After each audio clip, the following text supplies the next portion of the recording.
आज आप हमारे साथ बिहार राज्य के नालंदा जिले के सिलाव की यात्रा करेंगे। अभी हम राजगीर से सिलाव की ओर जा रहे हैं और फिर सिलाव के बाजार की यात्रा करेंगे। इसमें हम मुख्य मार्ग से सिलाव के नयागंज, चौक बाजार, गोला रोड और 3 मुहानी होते हुए वापस मुख्य मार्ग में आएंगे। राजगीर से सिलाव जाते समय सड़क के दोनों ओर खेतों की हरियाली दिखती है। बारिश के मौसम में यह हरियाली और निखर जाती है।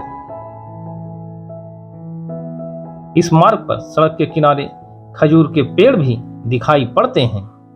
यह सड़क काफी अच्छी है और इस पर कहीं भी ठोकर यानी स्पीड ब्रेकर नहीं है।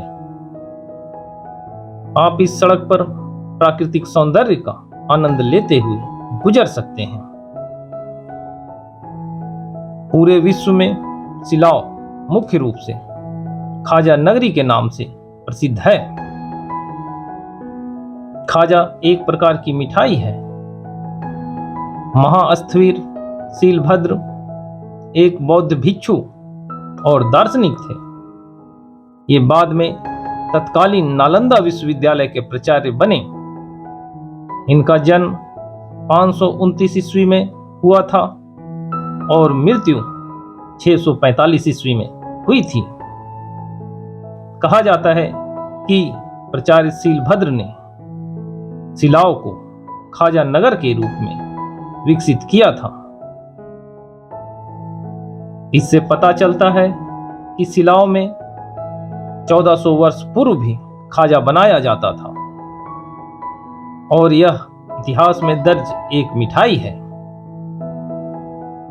प्राचार्य शीलभद्र द्वारा सिलाव को खाजा नगर के रूप में विकसित करने से यह पता चलता है कि उस समय भी गणमान्य लोग इससे परिचित थे और इसका स्वाद लिया करते थे। कहा जाता है कि प्राचार्य शीलभद्र ने भगवान बुद्ध का स्वागत खाजा खिलाकर किया था।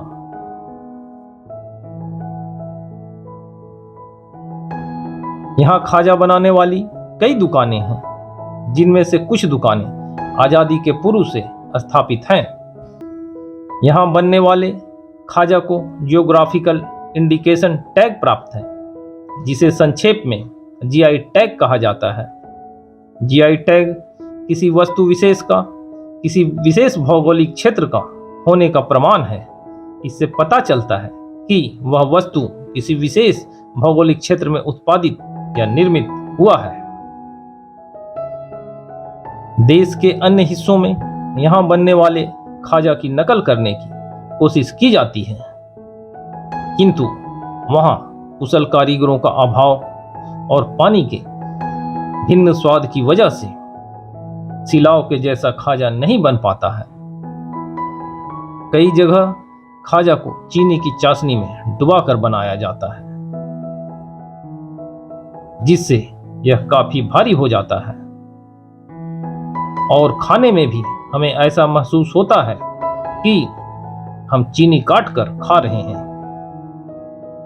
यहाँ बनने वाले खाजा में चीनी की मात्रा काफी कम रहती है और यह वजन में काफी हल्का होता है, क्योंकि इस पर चाशनी को टपकाया जाता है। इसे चाशनी में डुबाया नहीं जाता है। खाजा मैदा और चीनी से बनने वाला एक परतदार मिठाई है, जिसे रिफाइन या घी में तलकर बनाया जाता है। खाजा 2 प्रकार का होता है, एक मीठा और दूसरा नमकीन। यह इतना अच्छा होता है कि मुंह में रखने के साथ ही गल जाता है। नमकीन खाजा को चाय की चुस्की के साथ खाने पर इसे बार बार खाने का मन करता है। रिफाइन और घी से बनने वाले खाजा के मूल्य में काफी अंतर होता है। रिफाइन से बना खाजा 180 से 200 रुपये प्रति किलो और घी से बना खाजा 800 से 900 रुपये प्रति किलो मिलता है। जबकि नमकीन खाजा का मूल्य 240 रुपया प्रति किलो है। सिलाव में बना हुआ एक पीस खाजा का वजन सामान्यतः 22 से 25 ग्राम होता है। सिलाव में खाजा की पैकिंग कागज के बने पैकेट, जिसे स्थानीय भाषा में ठोंगा कहा जाता है, या कूट के डिब्बे में की जाती है। खाजा बाहर ले जाने के लिए सामान्यतः कूट के डिब्बे में पैकिंग करके दिया जाता है ताकि यह टूटे नहीं। वर्तमान में यहां खाजा नाइट्रोजन पैकिंग में भी उपलब्ध है, जो 6 महीने तक सुरक्षित रहता है। नाइट्रोजन पैकिंग वाले खाजा को ज्यादातर विदेशों में ही निर्यात किया जाता है ताकि खाजा की गुणवत्ता बनी रहे। पूर्व में यहाँ खाजा केवल खजूर के पत्तों से बनी टोकरी यानी बास्केट में दिया जाता था। समय के साथ इसका स्थान कागज के लिफाफे और कूट के डिब्बों ने ले लिया।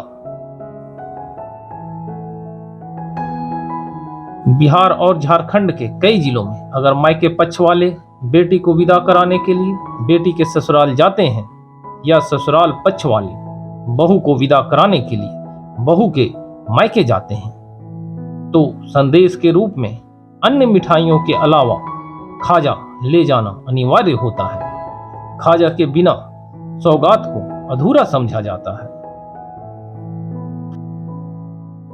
यहाँ खाजा के अलावा अनरसा भी बनाया जाता है। अनरसा भी एक प्रकार का मिठाई है जो चावल के आटे यानी चरोठा, चीनी, तिल और खोवा से बनाया जाता है। यह भी खाने में काफी स्वादिष्ट होता है। अनरसा का मूल्य 300 से 340 रुपये प्रति किलो है। सिलाव नालंदा जिला का एक प्रखंड है। खाजा का व्यवसाय यहाँ के लोगों की आमदनी का एक मुख्य जरिया है। इसके अलावा यहाँ खेती बाड़ी, धान कूटने का मिल, फर्नीचर बनाने की दुकानें भी आमदनी का जरिया है। यहाँ कुशल कारीगरों द्वारा कुशलता से फर्नीचर तैयार किया जाता है, जिससे फर्नीचर की खूबसूरती निखर जाती है। सिलाव में गल्ला मंडी भी है, जहां किराने के सामान का खुदरा और थोक व्यवसाय किया जाता है। गल्ला मंडी की वजह से गल्ला बाजार वाले रोड को गोला रोड कहा जाता है।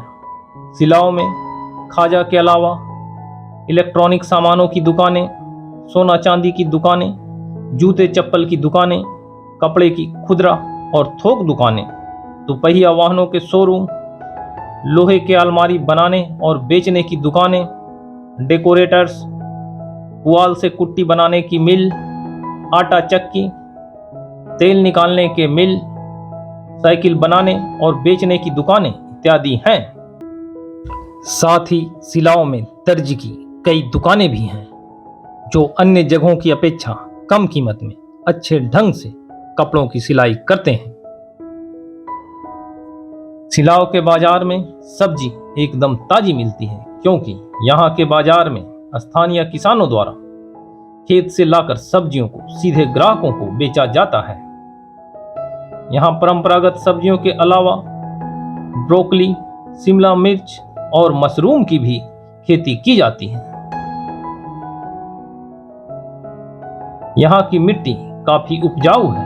यहाँ सब्जियों के अलावा ईख, अरहर, मूंग, मकई, मूंगफली और गेंदे के फूलों की भी खेती की जाती है। जिन किसानों के पास सिंचाई की सुविधा उपलब्ध है, वे धान और गेहूं के फसल की कटाई के बाद दूसरी फसल भी उगा लेते हैं। नयागंज से गोला रोड तक सिलाव का मुख्य बाजार है। यह संकीर्ण रास्ते पर बसा हुआ है। इसे गली ही कहना उचित होगा। दिन के वक्त यह गली काफी व्यस्त रहता है। पर्व त्योहार के समय इस गली में काफी भीड़ हो जाती है। तब दुपहिया वाहनों से इस गली से गुजरना मुश्किल मालूम पड़ने लगता है। सिलाव एक ऐसा बाजार है जहां आप घरेलू जरूरत की सारी चीजें उचित मूल्य पर प्राप्त कर सकते हैं। यहाँ मुख्य मार्ग पर चाय की एक दुकान काफी प्रसिद्ध है। इस रास्ते से निजी वाहनों से गुजरने वाले यात्री इसके चाय का स्वाद अवश्य लेते हैं। इसकी चाय की लोकप्रियता का अंदाजा इसके दुकान में लगने वाली भीड़ को देखकर लगाया जा सकता है। इस दुकान में गर्मी के दिनों में बनने वाला लस्सी भी काफी स्वादिष्ट होता है। इसके स्वाद का अंदाजा इसे पीने पर ही महसूस किया जा सकता है। सिलाव काफी अच्छा और ऐतिहासिक शहर है, लेकिन यहाँ मुख्य सड़क को छोड़कर अन्य सड़कों की स्थिति अच्छी नहीं है। नयागंज से चौक बाजार होते हुए गोला रोड तक सड़कें जगह जगह टूटी हुई हैं। बरसात के दिनों में यह पूरा क्षेत्र कीचड़मय हो जाता है। सिलाव के बाजार क्षेत्र में काफी सघन आबादी है और घर शहरों की तरह एक दूसरे से सटे हुए हैं। सिलाव सड़क और रेल मार्ग से जुड़ा हुआ है। आप यहाँ रेलगाड़ी, बस या निजी वाहन से आ सकते हैं। सिलाव में कोई भी दर्शनीय स्थल नहीं है। बिहार की राजधानी पटना से सिलाव की दूरी 95 किलोमीटर है। अगर आप नालंदा, खंडहर या राजगीर भ्रमण के लिए आते हैं तो आप सिलाव आ सकते हैं। आपको सिलाव का बाजार अवश्य देखना चाहिए।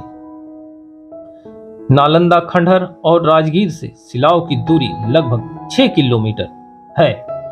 यहाँ घूमने के लिए वाहन की व्यवस्था के लिए ऑनलाइन बुकिंग सुविधा उपलब्ध नहीं है। अभी आप मुख्य मार्ग में स्थित खाजा बाजार देख रहे हैं। इस बाजार में एक ओर केवल खाजा की दुकानें सजी हुई हैं। इनमें से आप अपनी इच्छा अनुसार मीठा या नमकीन खाजा या अनरसा ले सकते हैं। एक ऐतिहासिक शहर होने के बावजूद सिलाव में कोई भी बस स्टैंड नहीं है और न ही कोई सार्वजनिक शौचालय और न ही कोई सार्वजनिक मूत्रालय है जिसका यात्री उपयोग कर सके। राजगीर और नालंदा, खंडहर घूमने आने वाले पर्यटक वापसी के समय सिलाव का खाजा अपने साथ ले जाना नहीं भूलते हैं। सिलाव के सभी खाजा दुकानदारों का व्यवहार पर्यटकों के साथ सराहनीय है। उनके सराहनीय व्यवहार के कारण पर्यटक जब अगली बार सिलाव आते हैं तो पूर्व के दुकानदार से ही खाजा लेना पसंद करते हैं। सिलाव में आप ग्रामीण जीवन की भी झलक देख सकते हैं। यहाँ बाजार में बांस की बनी टोकरियां, हाथ के पंखे, सूप, ढक्कन इत्यादि भी मिलते हैं। इसके अलावा दैनिक उपयोग की हाथ से बनी हुई कई चीजें भी यहाँ के बाजार में मिलती हैं। अब हम सिलाव का पूरा बाजार घूमकर राजगीर की ओर जा रहे हैं। आप अभी सिलाव के मुख्य मार्ग के दोनों ओर फर्नीचर की दुकानें देख सकते हैं। अगर आपको हमारा वीडियो पसंद आता है तो लाइक का बटन दबाना और चैनल को सब्सक्राइब करना मत भूलिए।